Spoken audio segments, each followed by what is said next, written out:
श्री दारिद्र्यदहन शिवस्तोत्रम्। विश्वेश्वराय नरकारणवतारणाय कर्णामृताय शशिशेखरधारणाय कर्पूरकान्तिधवलाय जटाधराय दारिद्र्यदुःखदहनाय नमः शिवाय।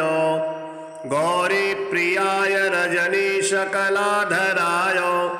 कालान्तकाय भुजगाधिपकङ्कणाय गंगाधराय गजराजविमर्दनाय दारिद्र्यदुःखदहनाय नमः शिवाय। भक्तिप्रियाय भवरोगभयापहाय उग्राय दुर्गभवसागरतारणाय ज्योतिर्मयाय गुणनाम सुनृत्यकाय दारिद्र्यदुःखदहनाय नमः शिवाय। चर्माम्बराय शवभस्मविलेपनाय भालेक्षणाय मणिकुण्डलमण्डिताय मञ्जीरपादयुगलाय जटाधराय दारिद्र्यदुःखदहनाय नमः शिवाय। पञ्चाननाय फणिराजविभूषणाय हेमांशुकाय भुवनत्रयमण्डिताय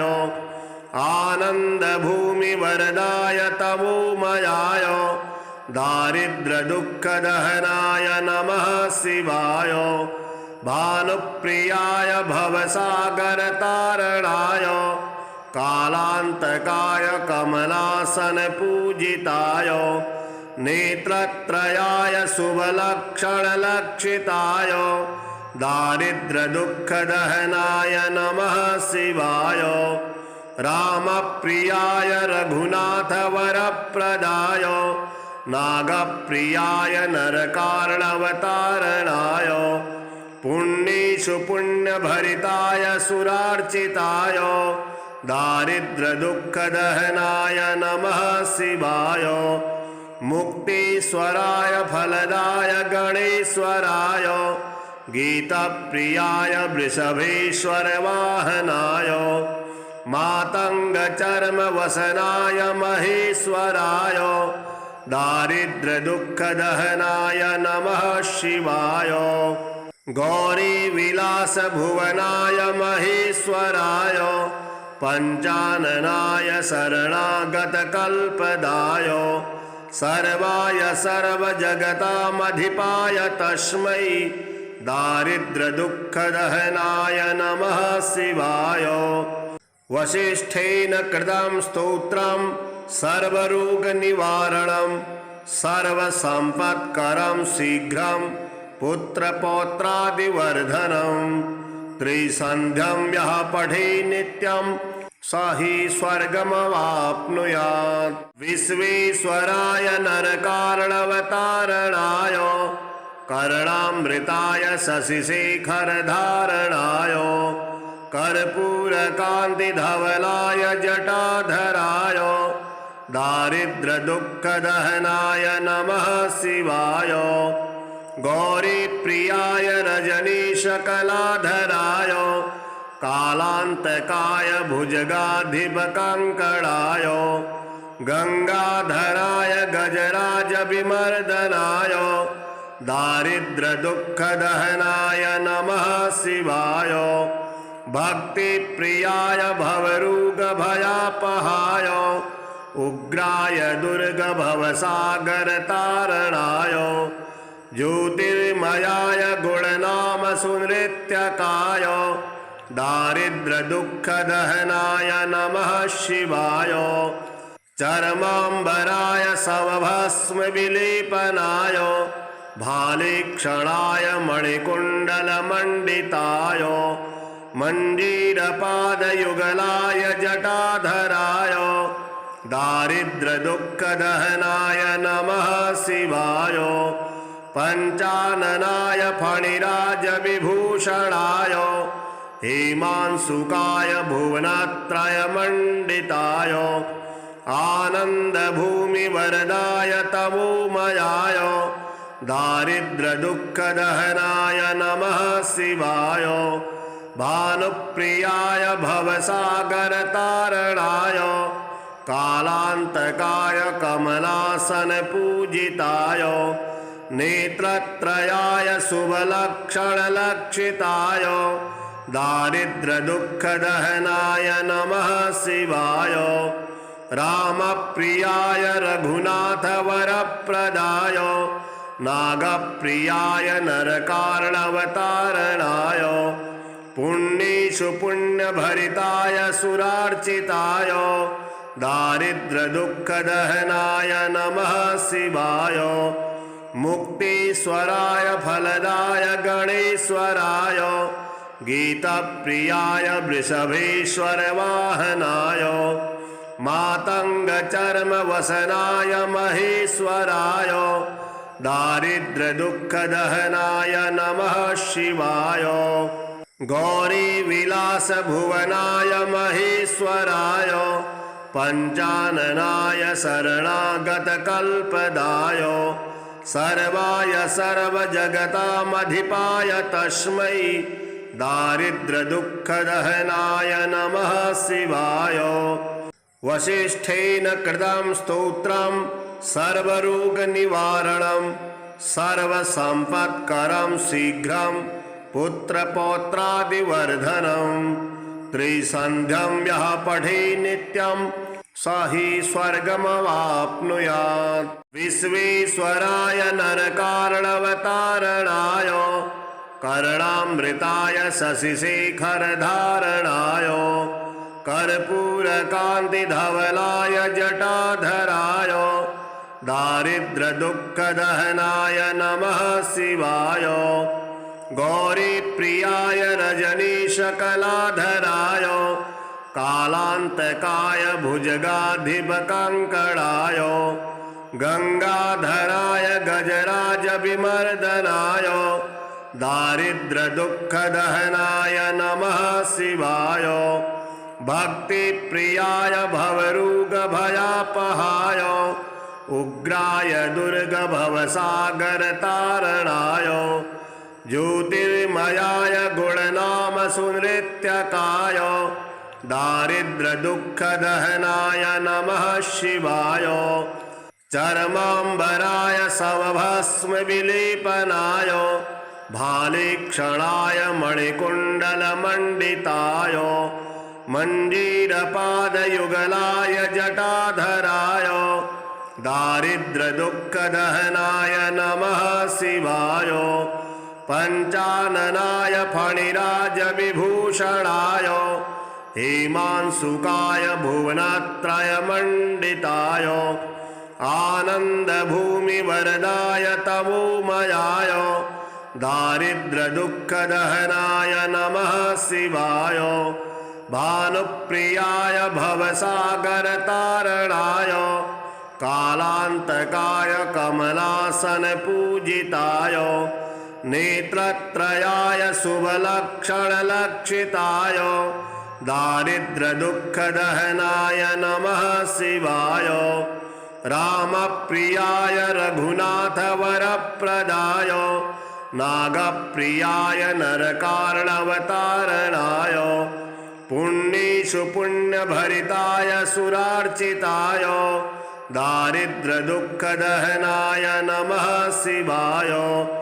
मुक्तीश्वराय फलदाय गणेश्वराय गीतप्रियाय वृषभेश्वर वाहनाय मातङ्गचर्मवसनाय महेश्वराय दारिद्र्यदुःखदहनाय नमः शिवाय गौरीविलासभुवनाय महेश्वराय पञ्चाननाय शरणागतकल्पदाय सर्वाय सर्वजगतामधिपाय तस्मै दारिद्र्यदुःखदहनाय नमः शिवाय वसिष्ठेन कृतं स्तोत्रं सर्वरोगनिवारणं सर्वसम्पत्करं शीघ्रं पुत्रपौत्रादिवर्धनं त्रिसन्ध्यं यः पठे नित्यं स हि स्वर्गमवाप्नुयात्। विश्वेश्वराय नरकार्णवतारणाय कर्णामृताय शशिशेखरधारणाय कर्पूरकान्तिधवलाय जटाधराय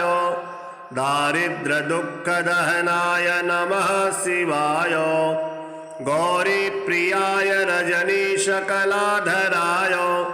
कालान्तकाय भुजगाधिपकङ्कणाय गंगाधराय गजराजविमर्दनाय दारिद्र्यदुःखदहनाय नमः शिवाय। भक्तिप्रियाय भवरोगभयापहाय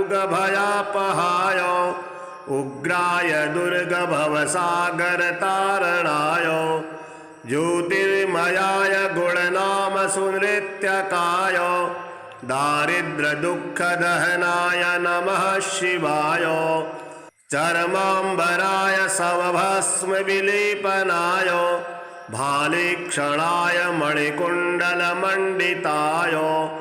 मञ्जीरपादयुगलाय जटाधराय दारिद्र्यदुःखदहनाय नमः शिवाय। पञ्चाननाय फणिराजविभूषणाय हेमांशुकाय भुवनत्रयमण्डिताय आनन्दभूमिवरदाय तमोमयाय दारिद्र्यदुःखदहनाय नमः शिवाय। भानुप्रियाय भवसागरतारणाय कालान्तकाय कमलासनपूजिताय नेत्रत्रयाय शुभलक्षणलक्षिताय दारिद्र्यदुःखदहनाय नमः शिवाय। रामप्रियाय रघुनाथवरप्रदाय नागप्रियाय नरकार्णवतारणाय पुण्येषु पुण्यभरिताय सुरार्चिताय दारिद्र्यदुःखदहनाय नमः शिवाय। मुक्तेश्वराय फलदाय गणेश्वराय गीतप्रियाय वृषभेश्वरवाहनाय मातङ्गचर्मवसनाय महेश्वराय दारिद्र्यदुःखदहनाय नमः शिवाय। गौरीविलासभुवनाय महेश्वराय पञ्चाननाय शरणागतकल्पदाय सर्वाय सर्वजगतामधिपाय तस्मै दारिद्र्यदुःखदहनाय नमः शिवाय। वसिष्ठेन कृतं स्तोत्रं सर्वरोगनिवारणं सर्वसम्पत्करं शीघ्रं पुत्रपौत्रादिवर्धनं त्रिसन्ध्यं यः पठे नित्यं स हि स्वर्गमवाप्नुयात्। विश्वेश्वराय नरकार्णवतारणाय कर्णामृताय शशिशेखरधारणाय कर्पूरकान्तिधवलाय जटाधराय दारिद्र्यदुःखदहनाय नमः शिवाय। गौरीप्रियाय रजनीशकलाधराय कालान्तकाय भुजगाधिपकङ्कणाय गंगाधराय गजराजविमर्दनाय दारिद्र्यदुःखदहनाय नमः शिवाय। भक्तिप्रियाय भवरोगभयापहाय उग्राय दुर्गभवसागरतारणाय ज्योतिर्मयाय गुणनामसुनृत्यकाय दारिद्र्यदुःखदहनाय नमः शिवाय। चर्माम्बराय शवभस्मविलेपनाय भालेक्षणाय मणिकुण्डलमण्डिताय मञ्जीरपादयुगलाय जटाधराय दारिद्र्यदुःखदहनाय नमः शिवाय। पञ्चाननाय फणिराजविभूषणाय हेमांशुकाय भुवनत्रयमण्डिताय आनन्दभूमिवरदाय तमोमयाय दारिद्र्यदुःखदहनाय नमः शिवाय। भानुप्रियाय भवसागरतारणाय कालान्तकाय कमलासनपूजिताय नेत्रत्रयाय शुभलक्षणलक्षिताय दारिद्र्यदुःखदहनाय नमः शिवाय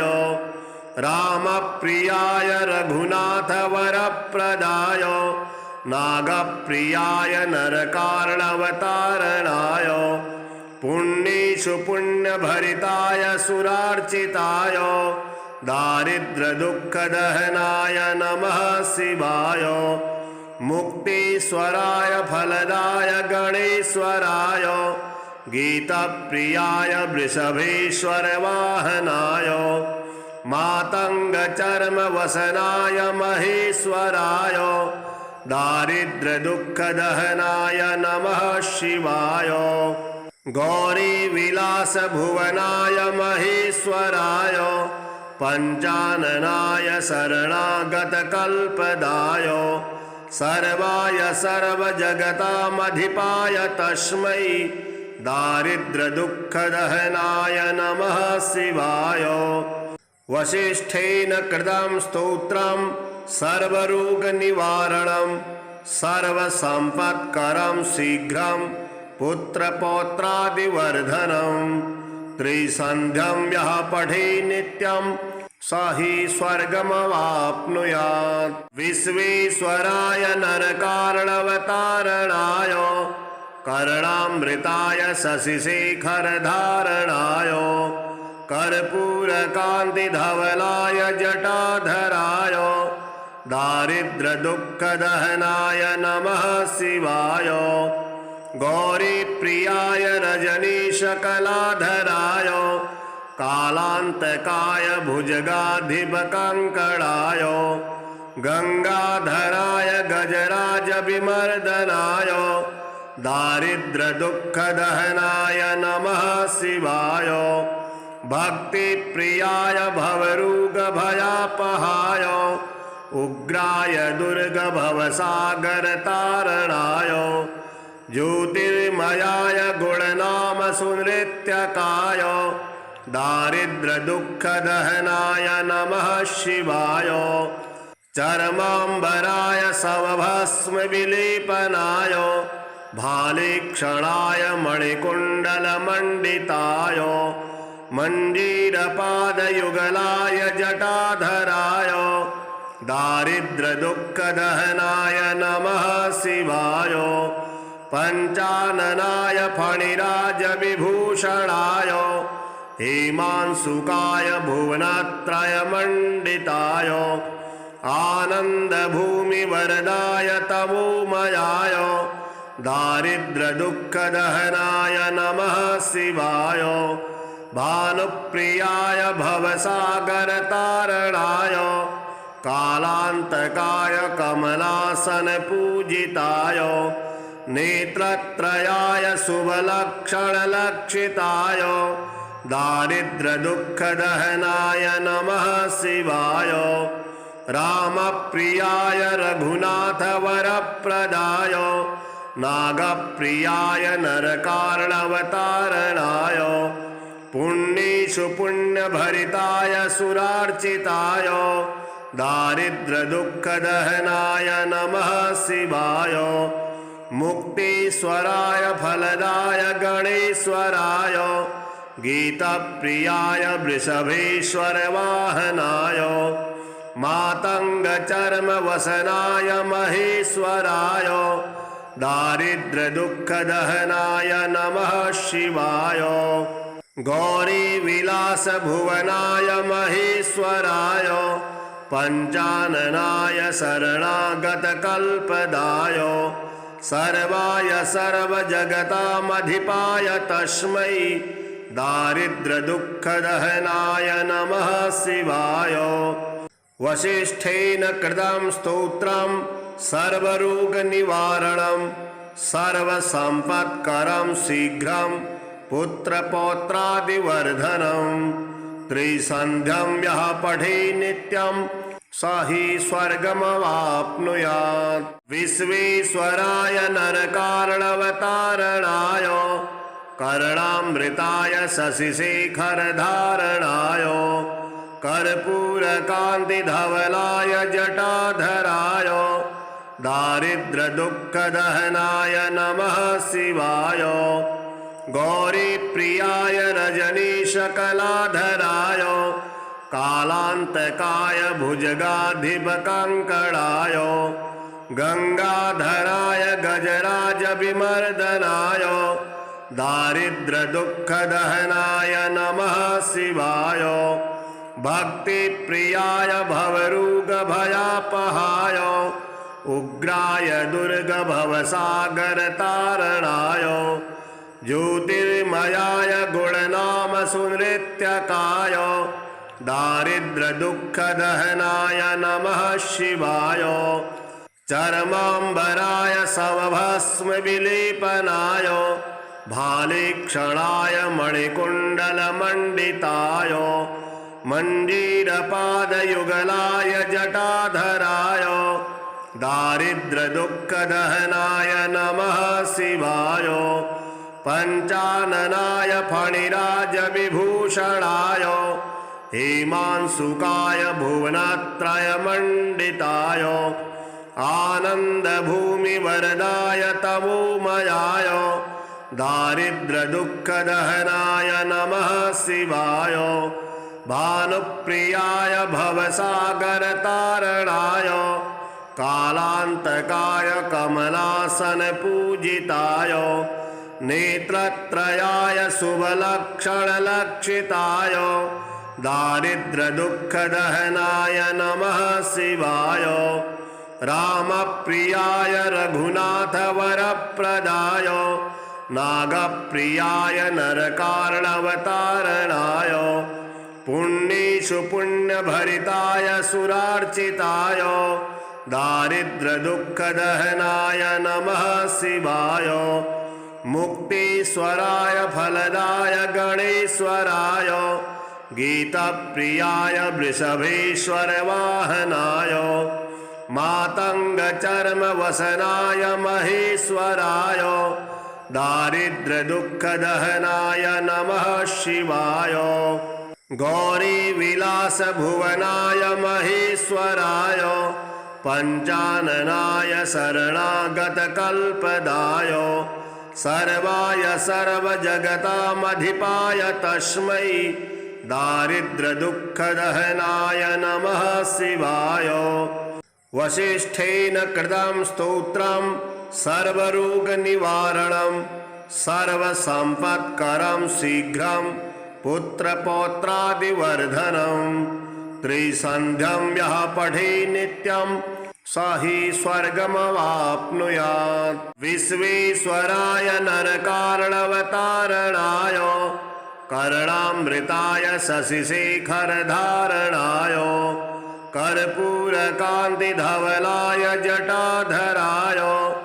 दारिद्र्यदुःखदहनाय नमः शिवाय गौरीप्रियाय रजनीशकलाधराय कालान्तकाय भुजगाधिपकङ्कणाय गंगाधराय गजराजविमर्दनाय दारिद्र्यदुःखदहनाय नमः शिवाय भक्तिप्रियाय भवरोगभयापहाय उग्राय दुर्गभवसागरतारणाय ज्योतिर्मयाय गुणनामसुनृत्यकाय दारिद्र्यदुःखदहनाय नमः शिवाय चर्माम्बराय शवभस्मविलेपनाय भालेक्षणाय मणिकुण्डलमण्डिताय मञ्जीरपादयुगलाय जटाधराय दारिद्र्यदुःखदहनाय नमः शिवाय पञ्चाननाय फणिराजविभूषणाय हेमांशुकाय भुवनत्रयमण्डिताय आनन्दभूमिवरदाय तमोमयाय दारिद्र्यदुःखदहनाय नमः शिवाय भानुप्रियाय भवसागरतारणाय कालान्तकाय कमलासनपूजिताय नेत्रत्रयाय शुभलक्षणलक्षिताय दारिद्र्यदुःखदहनाय नमः शिवाय रामप्रियाय रघुनाथवरप्रदाय नागप्रियाय नरकार्णवतारणाय पुण्येषु पुण्यभरिताय सुरार्चिताय दारिद्र्यदुःखदहनाय नमः शिवाय मुक्तीश्वराय फलदाय गणेश्वराय गीतप्रियाय वृषभेश्वरवाहनाय मातङ्गचर्मवसनाय महेश्वराय दारिद्र्यदुःखदहनाय नमः शिवाय गौरीविलासभुवनाय महेश्वराय पञ्चाननाय शरणागतकल्पदाय सर्वाय सर्वजगतामधिपाय तस्मै दारिद्र्यदुःखदहनाय नमः शिवाय वसिष्ठेन कृतं स्तोत्रं सर्वरोगनिवारणं सर्वसम्पत्करं शीघ्रं पुत्रपौत्रादिवर्धनं त्रिसन्ध्यं यः पठे नित्यं स हि स्वर्गमवाप्नुयात् विश्वेश्वराय नरकार्णवतारणाय कर्णामृताय शशिशेखरधारणाय कर्पूरकान्तिधवलाय जटाधराय दारिद्र्यदुःखदहनाय नमः शिवाय गौरीप्रियाय रजनीशकलाधराय कालान्तकाय भुजगाधिपकङ्कणाय गंगाधराय गजराजविमर्दनाय दारिद्र्यदुःखदहनाय नमः शिवाय भक्तिप्रियाय भवरोगभयापहाय उग्राय दुर्गभवसागरतारणाय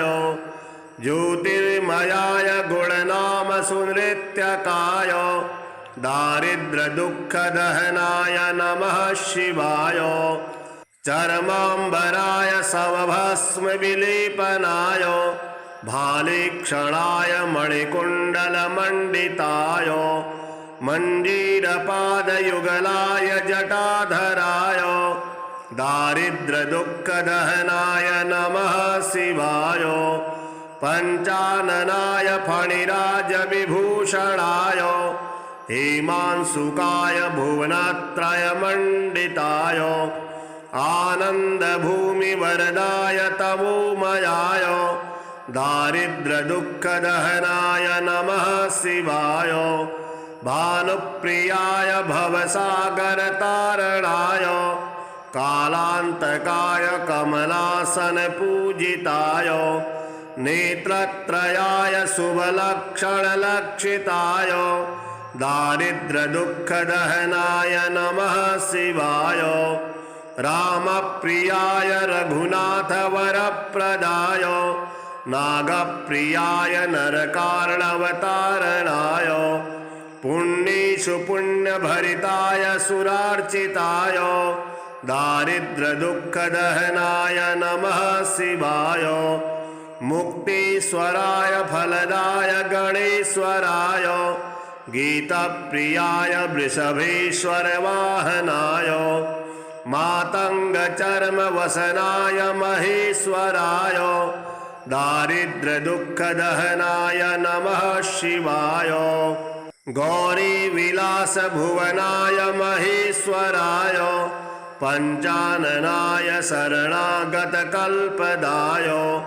सर्वाय सर्वजगतामधिपाय तस्मै दारिद्र्यदुःखदहनाय नमः शिवाय वसिष्ठेन कृतं स्तोत्रं सर्वरोगनिवारणं सर्वसम्पत्करं शीघ्रं पुत्रपौत्रादिवर्धनं त्रिसन्ध्यं यः पठे नित्यं स हि स्वर्गमवाप्नुयात् विश्वेश्वराय नरकार्णवतारणाय कर्णामृताय शशिशेखरधारणाय कर्पूरकान्तिधवलाय जटाधराय दारिद्र्यदुःखदहनाय नमः शिवाय गौरीप्रियाय रजनीशकलाधराय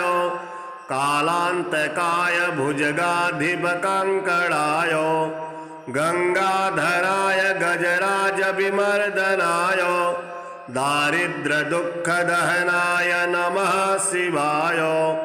भक्तिप्रियाय भवरोगभयापहाय उग्राय दुर्गभवसागरतारणाय ज्योतिर्मयाय गुणनामसुनृत्यकाय दारिद्र्यदुःखदहनाय नमः शिवाय चर्माम्बराय शवभस्मविलेपनाय भालेक्षणाय मणिकुण्डलमण्डिताय मञ्जीरपादयुगलाय जटाधराय दारिद्र्यदुःखदहनाय नमः शिवाय पञ्चाननाय फणिराजविभूषणाय हेमांशुकाय भुवनत्रयमण्डिताय आनन्दभूमिवरदाय तमोमयाय दारिद्र्यदुःखदहनाय नमः शिवाय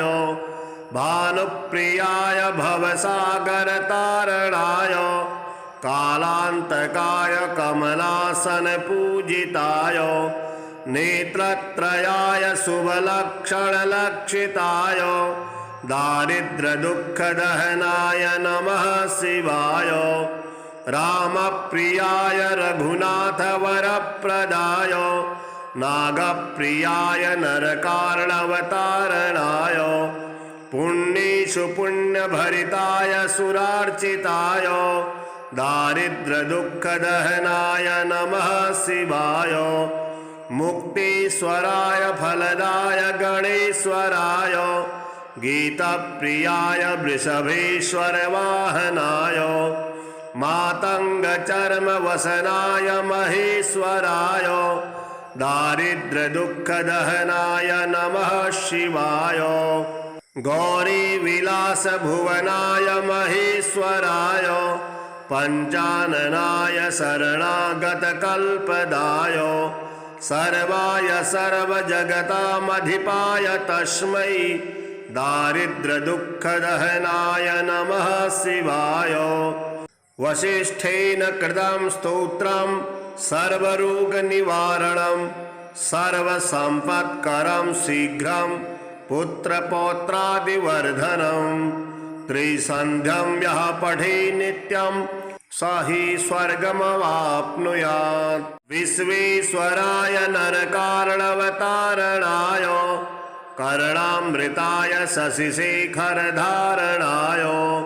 कर्पूरकान्तिधवलाय जटाधराय दारिद्र्यदुःखदहनाय नमः शिवाय गौरीप्रियाय रजनीशकलाधराय कालान्तकाय भुजगाधिपकङ्कणाय गंगाधराय गजराजविमर्दनाय दारिद्र्यदुःखदहनाय नमः शिवाय भक्तिप्रियाय भवरोगभयापहाय उग्राय दुर्गभवसागरतारणाय ज्योतिर्मयाय गुणनामसुनृत्यकाय दारिद्र्यदुःखदहनाय नमः शिवाय चर्माम्बराय शवभस्मविलेपनाय भालेक्षणाय मणिकुण्डलमण्डिताय मञ्जीरपादयुगलाय जटाधराय दारिद्र्यदुःखदहनाय नमः शिवाय पञ्चाननाय फणिराजविभूषणाय हेमांशुकाय भुवनत्रयमण्डिताय आनन्दभूमिवरदाय तमोमयाय दारिद्र्यदुःखदहनाय नमः शिवाय भानुप्रियाय भवसागरतारणाय कालान्तकाय कमलासनपूजिताय नेत्रत्रयाय शुभलक्षणलक्षिताय दारिद्र्यदुःखदहनाय नमः शिवाय रामप्रियाय रघुनाथवरप्रदाय नागप्रियाय नरकार्णवतारणाय पुण्येषु पुण्यभरिताय सुरार्चिताय दारिद्र्यदुःखदहनाय नमः शिवाय मुक्तीश्वराय फलदाय गणेश्वराय गीतप्रियाय वृषभेश्वर वाहनाय मातङ्गचर्मवसनाय महेश्वराय दारिद्र्यदुःखदहनाय नमः शिवाय गौरीविलासभुवनाय महेश्वराय पञ्चाननाय शरणागतकल्पदाय सर्वाय सर्वजगतामधिपाय तस्मै दारिद्र्यदुःखदहनाय नमः शिवाय वसिष्ठेन कृतं स्तोत्रं सर्वरोगनिवारणं सर्वसम्पत्करं शीघ्रं पुत्रपौत्रादिवर्धनं त्रिसन्ध्यं यः पठे नित्यं स हि स्वर्गमवाप्नुयात् विश्वेश्वराय नरकार्णवतारणाय कर्णामृताय शशिशेखरधारणाय कर्पूरकान्तिधवलाय जटाधराय दारिद्र्यदुःखदहनाय नमः शिवाय गौरीप्रियाय रजनीशकलाधराय कालान्तकाय भुजगाधिपकङ्कणाय गंगाधराय गजराजविमर्दनाय दारिद्र्यदुःखदहनाय नमः शिवाय भक्तिप्रियाय भवरोगभयापहाय उग्राय दुर्गभवसागरतारणाय ज्योतिर्मयाय गुणनामसुनृत्यकाय दारिद्र्यदुःखदहनाय नमः शिवाय चर्माम्बराय शवभस्मविलेपनाय भालेक्षणाय मणिकुण्डलमण्डिताय मञ्जीरपादयुगलाय जटाधराय दारिद्र्यदुःखदहनाय नमः शिवाय पञ्चाननाय फणिराजविभूषणाय हेमांशुकाय भुवनत्रयमण्डिताय आनन्दभूमिवरदाय तमोमयाय दारिद्र्यदुःखदहनाय नमः शिवाय भानुप्रियाय भवसागरतारणाय कालान्तकाय कमलासनपूजिताय नेत्रत्रयाय शुभलक्षणलक्षिताय दारिद्र्यदुःखदहनाय नमः शिवाय रामप्रियाय रघुनाथवरप्रदाय नागप्रियाय नरकार्णवतारणाय पुण्येषु पुण्यभरिताय सुरार्चिताय दारिद्र्यदुःखदहनाय नमः शिवाय मुक्तीश्वराय फलदाय गणेश्वराय गीतप्रियाय वृषभेश्वर वाहनाय मातङ्गचर्मवसनाय महेश्वराय दारिद्र्यदुःखदहनाय नमः शिवाय गौरीविलासभुवनाय महेश्वराय पञ्चाननाय शरणागतकल्पदाय सर्वाय सर्वजगतामधिपाय तस्मै दारिद्र्यदुःखदहनाय नमः शिवाय वसिष्ठेन कृतं स्तोत्रं सर्वरोगनिवारणं सर्वसम्पत्करं शीघ्रं पुत्रपौत्रादिवर्धनं त्रिसन्ध्यं यः पठे नित्यं स हि स्वर्गमवाप्नुयात् विश्वेश्वराय नरकार्णवतारणाय कर्णामृताय शशिशेखरधारणाय कर्पूरकान्तिधवलाय जटाधराय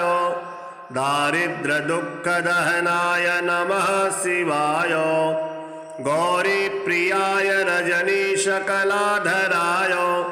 कालान्तकाय भुजगाधिपकङ्कणाय गंगाधराय गजराजविमर्दनाय दारिद्र्यदुःखदहनाय नमः शिवाय भक्तिप्रियाय भवरोगभयापहाय उग्राय दुर्गभवसागरतारणाय ज्योतिर्मयाय गुणनामसुनृत्यकाय दारिद्र्यदुःखदहनाय नमः शिवाय चर्माम्बराय शवभस्मविलेपनाय भालेक्षणाय मणिकुण्डलमण्डिताय मञ्जीरपादयुगलाय जटाधराय दारिद्र्यदुःखदहनाय नमः शिवाय पञ्चाननाय फणिराजविभूषणाय हेमांशुकाय भुवनत्रयमण्डिताय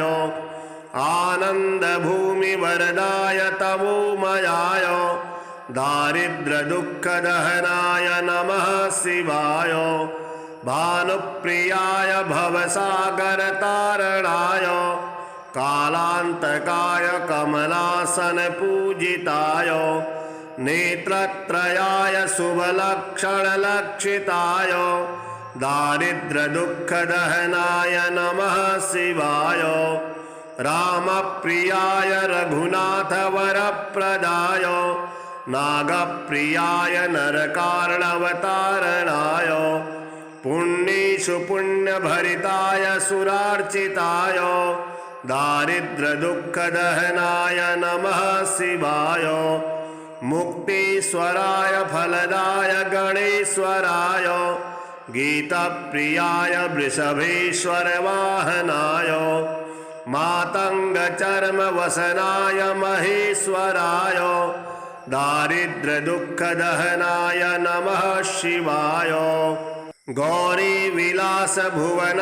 महेश्वराय पञ्चाननाय शरणागतकल्पदाय सर्वाय सर्वजगतामधिपाय तस्मै दारिद्र्यदुःखदहनाय नमः शिवाय वसिष्ठेन कृतं स्तोत्रं सर्वरोगनिवारणं सर्वसम्पत्करं शीघ्रं पुत्रपौत्रादिवर्धनं त्रिसन्ध्यं यः पठे नित्यं स हि स्वर्गमवाप्नुयात् विश्वेश्वराय नरकार्णवतारणाय कर्णामृताय शशिशेखरधारणाय कर्पूरकान्तिधवलाय जटाधराय दारिद्र्यदुःखदहनाय नमः शिवाय गौरीप्रियाय रजनीशकलाधराय कालान्तकाय भुजगाधिपकङ्कणाय गंगाधराय गजराजविमर्दनाय दारिद्र्यदुःखदहनाय नमः शिवाय भक्तिप्रियाय भवरोगभयापहाय उग्राय दुर्गभवसागरतारणाय ज्योतिर्मयाय गुणनामसुनृत्यकाय दारिद्र्यदुःखदहनाय नमः शिवाय चर्माम्बराय शवभस्मविलेपनाय भालेक्षणाय मणिकुण्डलमण्डिताय मञ्जीरपादयुगलाय जटाधराय दारिद्र्यदुःखदहनाय नमः शिवाय पञ्चाननाय फणिराजविभूषणाय हेमांशुकाय भुवनत्रयमण्डिताय आनन्दभूमिवरदाय तमोमयाय दारिद्र्यदुःखदहनाय नमः शिवाय भानुप्रियाय भवसागरतारणाय कालान्तकाय कमलासनपूजिताय नेत्रत्रयाय शुभलक्षणलक्षिताय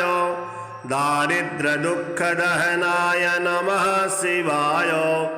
रामप्रियाय रघुनाथवरप्रदाय नागप्रियाय नरकार्णवतारणाय पुण्येषु पुण्यभरिताय सुरार्चिताय दारिद्र्यदुःखदहनाय नमः शिवाय मुक्तीश्वराय फलदाय गणेश्वराय गीतप्रियाय वृषभेश्वर वाहनाय मातङ्गचर्मवसनाय महेश्वराय दारिद्र्यदुःखदहनाय नमः शिवाय गौरीविलासभुवनाय महेश्वराय पञ्चाननाय शरणागतकल्पदाय सर्वाय सर्वजगतामधिपाय तस्मै दारिद्र्यदुःखदहनाय नमः शिवाय वसिष्ठेन कृतं स्तोत्रं सर्वरोगनिवारणं सर्वसम्पत्करं शीघ्रं पुत्रपौत्रादिवर्धनं त्रिसन्ध्यं यः पठे नित्यं स हि स्वर्गमवाप्नुयात् विश्वेश्वराय नरकार्णवतारणाय कर्णामृताय शशिशेखरधारणाय कर्पूरकान्तिधवलाय जटाधराय दारिद्र्यदुःखदहनाय नमः शिवाय गौरीप्रियाय रजनीशकलाधराय कालान्तकाय भुजगाधिपकङ्कणाय गंगाधराय गजराजविमर्दनाय दारिद्र्यदुःखदहनाय नमः शिवाय भक्तिप्रियाय भवरोगभयापहाय उग्राय दुर्गभवसागरतारणाय ज्योतिर्मयाय गुणनामसुनृत्यकाय दारिद्र्यदुःखदहनाय नमः शिवाय चर्माम्बराय समभस्मविलेपनाय भालेक्षणाय मणिकुण्डलमण्डिताय मञ्जीरपादयुगलाय जटाधराय दारिद्र्यदुःखदहनाय नमः शिवाय पञ्चाननाय फणिराजविभूषणाय हेमांशुकाय भुवनत्रयमण्डिताय आनन्दभूमिवरदाय तमोमयाय दारिद्र्यदुःखदहनाय नमः शिवाय भानुप्रियाय भवसागरतारणाय कालान्तकाय कमलासनपूजिताय नेत्रत्रयाय शुभलक्षणलक्षिताय दारिद्र्यदुःखदहनाय नमः शिवाय रामप्रियाय रघुनाथवरप्रदाय नागप्रियाय नरकार्णवतारणाय पुण्येषु पुण्यभरिताय सुरार्चिताय दारिद्र्यदुःखदहनाय नमः शिवाय मुक्तीश्वराय फलदाय गणेश्वराय गीतप्रियाय वृषभेश्वर वाहनाय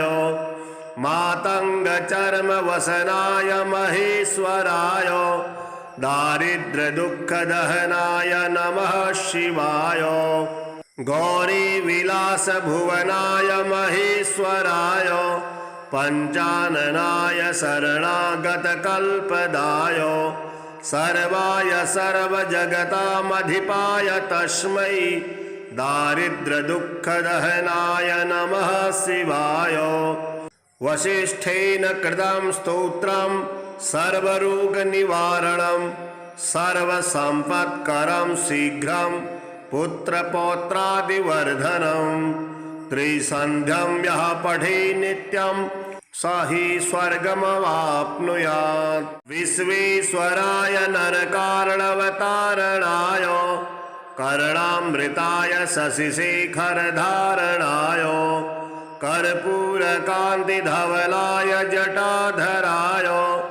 दारिद्र्यदुःखदहनाय नमः शिवाय गौरीप्रियाय रजनीशकलाधराय कालान्तकाय भुजगाधिपकङ्कणाय गंगाधराय गजराजविमर्दनाय दारिद्र्यदुःखदहनाय नमः शिवाय भक्तिप्रियाय भवरोगभयापहाय उग्राय दुर्गभवसागरतारणाय ज्योतिर्मयाय गुणनामसुनृत्यकाय दारिद्र्यदुःखदहनाय नमः शिवाय चर्माम्बराय समभस्मविलेपनाय भालेक्षणाय मणिकुण्डलमण्डिताय मञ्जीरपादयुगलाय जटाधराय दारिद्र्यदुःखदहनाय नमः शिवाय पञ्चाननाय फणिराजविभूषणाय हेमांशुकाय भुवनत्रयमण्डिताय आनन्दभूमिवरदाय तमोमयाय दारिद्र्यदुःखदहनाय नमः शिवाय भानुप्रियाय भवसागरतारणाय कालान्तकाय कमलासनपूजिताय नेत्रत्रयाय शुभलक्षणलक्षिताय दारिद्र्यदुःखदहनाय नमः शिवाय रामप्रियाय रघुनाथवरप्रदाय नागप्रियाय नरकार्णवतारणाय पुण्येषु पुण्यभरिताय सुरार्चिताय दारिद्र्यदुःखदहनाय नमः शिवाय मुक्तीश्वराय फलदाय गणेश्वराय गीतप्रियाय वृषभेश्वरवाहनाय मातङ्गचर्मवसनाय महेश्वराय दारिद्र्यदुःखदहनाय नमः शिवाय गौरीविलासभुवनाय महेश्वराय पञ्चाननाय शरणागतकल्पदाय सर्वाय सर्वजगतामधिपाय तस्मै दारिद्र्यदुःखदहनाय नमः शिवाय वसिष्ठेन कृतं स्तोत्रं सर्वरोगनिवारणं सर्वसम्पत्करं शीघ्रं पुत्रपौत्रादिवर्धनं त्रिसन्ध्यं यः पठे नित्यं स हि स्वर्गमवाप्नुयात्।